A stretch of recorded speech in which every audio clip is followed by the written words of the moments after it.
Nos últimos meses, a gente recebeu muitos pedidos nas redes sociais, mensagens, comentários, gente perguntando a mesma coisa. O que está acontecendo com as pessoas? Por que tanta gente está perdendo o controle por coisas tão pequenas? Então a gente decidiu falar sobre isso. Agora imagine a cena. O motorista leva uma fechada no trânsito. Ele buzina, o outro responde. Em poucos segundos, os dois já estão fora do carro. Gritos, ameaças, às vezes violência. Agora muda a cena, uma sala de aula. Um professor tenta colocar ordem, um aluno reage mal, um pai aparece e agride o professor. Mais uma cena. Dentro de um avião, uma comissária faz um pedido simples. Por favor, coloque o cinto. O passageiro se irrita, discute, levanta a voz e às vezes parte até para agressão. Essas cenas parecem exageradas, só que não são. Elas estão acontecendo cada vez mais no trânsito, nas escolas, em lojas, em aeroportos, pessoas comuns perdendo completamente o controle. E a pergunta volta: o que está acontecendo com a gente? Por que pequenas frustrações estão gerando reações tão intensas? A psicanálise ajuda a olhar para isso de um jeito direto, porque por trás dessas explosões geralmente existe algo mais profundo: dificuldade de lidar com limites, baixa tolerância à frustração e impulsos que não encontram freios. Freud já dizia algo essencial: viver em sociedade exige aprender a conter os próprios impulsos. Mas quando esse aprendizado falha ou quando a própria cultura passa a não tolerar frustração, o resultado aparece: explosões, agressões, perda de controle. E é sobre isso que a gente vai conversar hoje. Ufa! Sobre o descontrole emocional que está cada vez mais presente no nosso dia a dia. Tripulação, decolagem autorizada.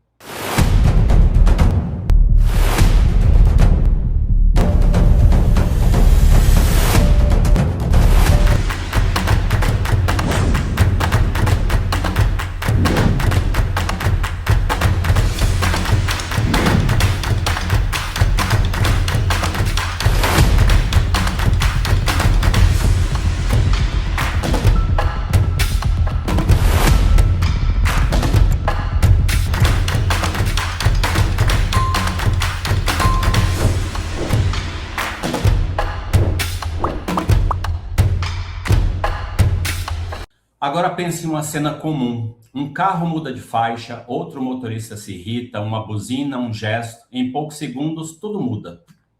Portas se abrem, motoristas descem, começam os gritos. Às vezes a discussão vira ameaça, às vezes vira agressão. Tudo isso por causa de uma pequena fechada. Isso acontece todos os dias. E a pergunta é inevitável: por que algo tão pequeno provoca reações tão grandes? A psicanálise oferece uma pista interessante. Quando uma pessoa entra no carro, algo muda. Ela não está mais andando pela rua, ela está dentro de um espaço fechado, protegido, separado. O carro vira quase uma armadura. E junto com essa sensação de proteção vem outra coisa: a ilusão do poder. De repente, qualquer contrariedade parece um desafio. Alguém entrou na frente, alguém demorou no sinal, alguém não dirigiu do jeito que você queria. Para muitas pessoas, isso não é apenas um erro, parece uma provocação. Freud dizia que todo ser humano carrega impulsos agressivos. Isso faz parte da nossa natureza. A vida em sociedade exige que aprendamos a controlar esses impulsos. Aprender a esperar, aprender a perder, aprender que o mundo não gira em torno de nós. Mas quando essa capacidade é frágil, qualquer frustração vira faísca, e o trânsito é um lugar perfeito para isso. Porque ali se juntam três ingredientes perigosos: pressa, estresse e anonimato. Você não conhece quem está no outro carro. Você não vê a história daquela pessoa. Você vê apenas um obstáculo. E quando o outro deixa de ser visto como pessoa, fica muito mais fácil atacá-lo. Por isso, muitas explosões no trânsito não começam ali. Elas começam muito antes. no cansaço acumulado, na raiva guardada, nas frustrações que nunca foram elaboradas. O trânsito apenas revela isso. Ele funciona como um palco, um lugar onde impulsos que deveriam ser controlados acabam escapando. No fundo, dirigir não é apenas uma habilidade técnica, é também um teste de algo muito mais profundo, a capacidade de lidar com limites. E talvez esse seja um dos grandes desafios da vida atual. E aí, o que é que vocês pensam disso, meninas? Então, continuando a falar sobre esse tema do descontrole emocional, eu vou contar um pouquinho de um fato real que aconteceu no final do ano passado. O que foi o fato? Uma vendedora de um quiosque de cosméticos, ela foi brutalmente agredida por 3 clientes, simultaneamente. Então, no mesmo momento, tinham 3 clientes agredindo essa vendedora. Essa confusão, ela começou por algo que foi extremamente banal. Isso chama muita atenção. Uma das clientes reclamou que tinha uma outra passando na sua frente, na fila. E a vendedora, no intuito de tentar organizar esse atendimento e acalmar os ânimos, ela acabou tornando o alvo de toda a situação. Ela foi agredida com socos, com chutes, chegando inclusive a desmaiar após um chute que ela levou na cabeça. E tem um detalhe que perturba muito quando a gente vê a análise dessas cenas, que inclusive foi uma cena que viralizou, é que uma das agressoras carregava um bebê no colo e também havia uma outra criança que acompanhava o grupo e também participou dessa agressão. Esse foi um vídeo viral e o que choca nesses vídeos, que cada vez estão mais comuns, esses vídeos virais, não é apenas a raiva, mas é uma falta de proporção em relação à reação. O indivíduo ele deixa de ser um consumidor e ele passa a ser exatamente um agressor totalmente sem filtro social. Podemos então pontuar algumas coisas parando para observar esse vídeo. E outras situações também que ocorrem no comércio. No ambiente comercial, o consumidor muitas vezes ele sente que sempre tem razão. E isso infla uma busca pelo prazer imediato e uma satisfação de desejos. Um outro ponto, neste momento, a gente pode ver que a instância moral e as regras sociais, elas falham muito em conter o impulso. O indivíduo, ele regride e gera um ataque de fúria, mas é um ataque totalmente descontrolado. A gente pode perceber também pequenas frustrações em relação à nossa própria autoimagem, que podem ser vividas como ataque insuportável. O não do atendente, que no ambiente comercial ele pode ser visto de várias maneiras. Então, pode ser visto como: eu não tenho o produto que você deseja hoje. Eu não posso te atender agora, porque eu tenho uma outra pessoa para atender primeiro. Ou, não, agora não dá. Então, esse não que vem de várias maneiras, ele é recebido por esse consumidor narcisista com uma ferida narcísica muito profunda. Então, nesse momento, ele não está gritando pelo caixa, ele está gritando porque a sua onipotência foi questionada. E muitas vezes o estabelecimento comercial, ele é apenas palco de um deslocamento, como o Edgar mesmo falou sobre outra situação no trânsito. É mais um palco, é mais um local onde a pessoa traz suas frustrações acumuladas, que pode ter vindo de trabalho, de família, de perdas, de amigos, aquilo que ele deixou acumular dentro dele e ele descarrega, mas com uma agressividade que na psicanálise a gente pode até chamar de pulsão de morte, e cai no elo mais frágil dessa corrente, que nesse caso é o funcionário, que ele está ali numa posição que é totalmente de servidão para a empresa, é a servidão institucional, que a gente chama, e ele acaba sendo o ponto mais fraco dessa corrente. Então, eu vou deixar aqui uma pergunta para quem estiver assistindo e quiser deixar um comentário abaixo dessa pergunta que eu vou fazer. Por que na hora da raiva, dentro de uma loja, dentro de um comércio, a gente para de enxergar o funcionário como ser humano e passa a tratá-lo como objeto para descarregar a nossa frustração? Eu vou falar aqui de um caso de violência que aconteceu na escola de São Paulo. É um caso coletivo, numa escola, dentro do banheiro da escola. Aconteceu no dia 27 de fevereiro. O terceiro caso de violência dentro de escola nos últimos dias, que vem acontecendo. Isso chamou muita atenção e nós estamos tendo esse caso que está sendo investigado, né, ainda, não pode se dizer muito, porque são menores de idade. É uma criança de 12 anos de idade que foi 4 adolescentes. Todos os procedimentos, a mãe, a família percebeu, escutou a criança foi até a escola marcou, a mãe foi até a escola marcou uma reunião, essa criança foi ameaçada por um desses adolescentes, se ela contasse algum detalhe, dependendo do que ela fosse contar, entregar para a escola. O Conselho Tutelar foi acionado, grupos de apoio com psicólogos também. Todos os procedimentos estão acontecendo, mas nos chama muita atenção tanta violência dentro da escola. Essas crianças estão na internet, nesses programas, nessas plataformas. Elas, muitas vezes, elas reproduzem o que estão vendo. Elas estão sendo incentivadas dentro desses programas da internet e nós ficamos pensando, os adolescentes, eles têm sido muito mais, os meninos, muito mais sofrido de misoginia do que o homem adulto. Os meninos estão reproduzindo esse ódio pela mulher nesses programas virtuais, nessas plataformas, nesses grupinhos, eles estão muito mais agressivos ultimamente do que os homens. Então, na nossa pirâmide do poder, da violência, essa luta do poder, nós estamos com a interferência das redes sociais, dessas plataformas, de uma forma criminosa. A pirâmide do poder, quem está no poder é o branco, homem, rico. Aí vai descendo. A mulher branca rica. Depois vai para o homem preto rico. Depois a mulher preta rica. Depois desce para a criança rica branca. Depois o menino,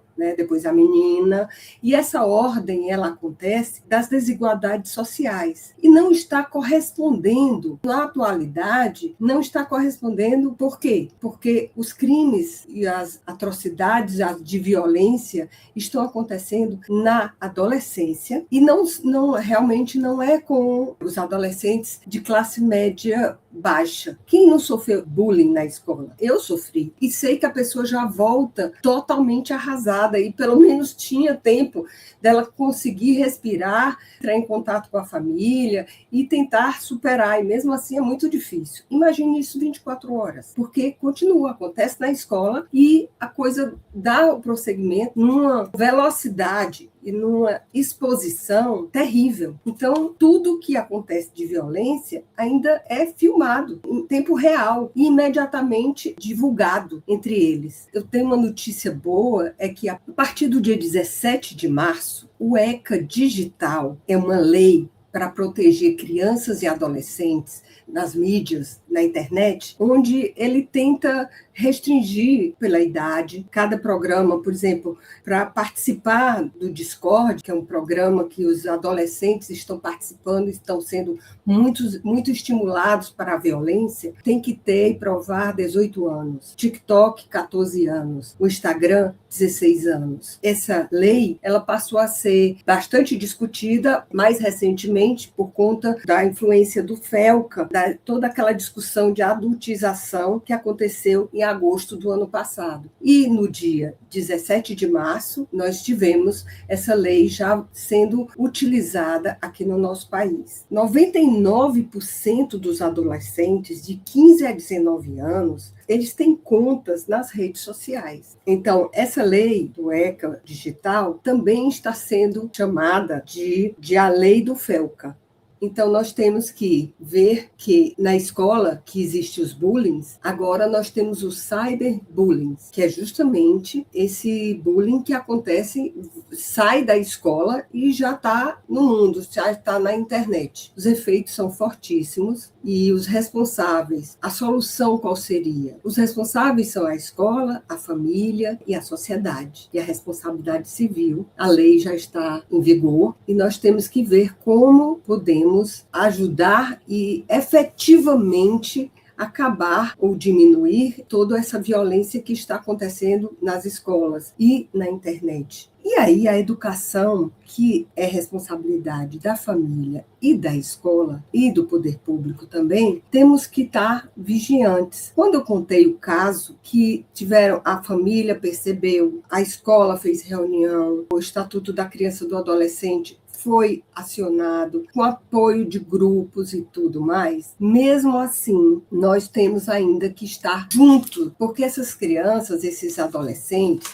eles procuram essas redes sociais, na verdade, porque as necessidades legítimas são de conexão humana, ter acesso ao afeto, deles serem vistos, deles serem importantes nas suas relações de família, de escola, de amigos. E a internet está distanciando, a sociedade está se distanciando dessa conexão humana, desse convívio humano. E aí fica a minha mensagem para nós estarmos sempre como estão nossas relações com os filhos, como estão nossas relações com os amigos, porque a sociedade está carente desse convívio, desse chegar junto, desse sentir-se com o outro.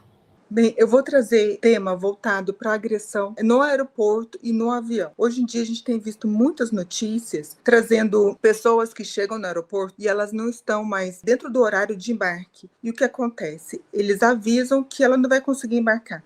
Ou se não, está com mau tempo e eles cancelaram o voo. Ou o voo está muito atrasado devido, de repente, a uma conexão que teve manutenção da aeronave. E a pessoa tem um ataque de fúria. Ela tem um descontrole emocional. E ela não consegue segurar a tensão interna. E ela faz uma descarga nesse corpo. E ela tem uma fúria, um ataque de fúria, uma descarga de um sentimento de ódio. E ela descarrega na frente de quem estiver perto dela. Ou ela quebra o balcão, ou ela quebra o painel, ela vai quebrar os monitores. E essa cena, não somente no check-in ali no aeroporto, mas também dentro da aeronave. Você vê pessoas relatando que hoje em dia todo mundo tem uma câmera na mão e acaba caindo nas redes muito fácil. Ou porque alguém ocupou o espaço de cima do bin, onde seria o espaço dela para colocar a bagagem, ou uma comissária que passou e pediu para colocar o cinto e ela ficou ofendida do jeito que falou com ela, que ela se sentiu muito exposta.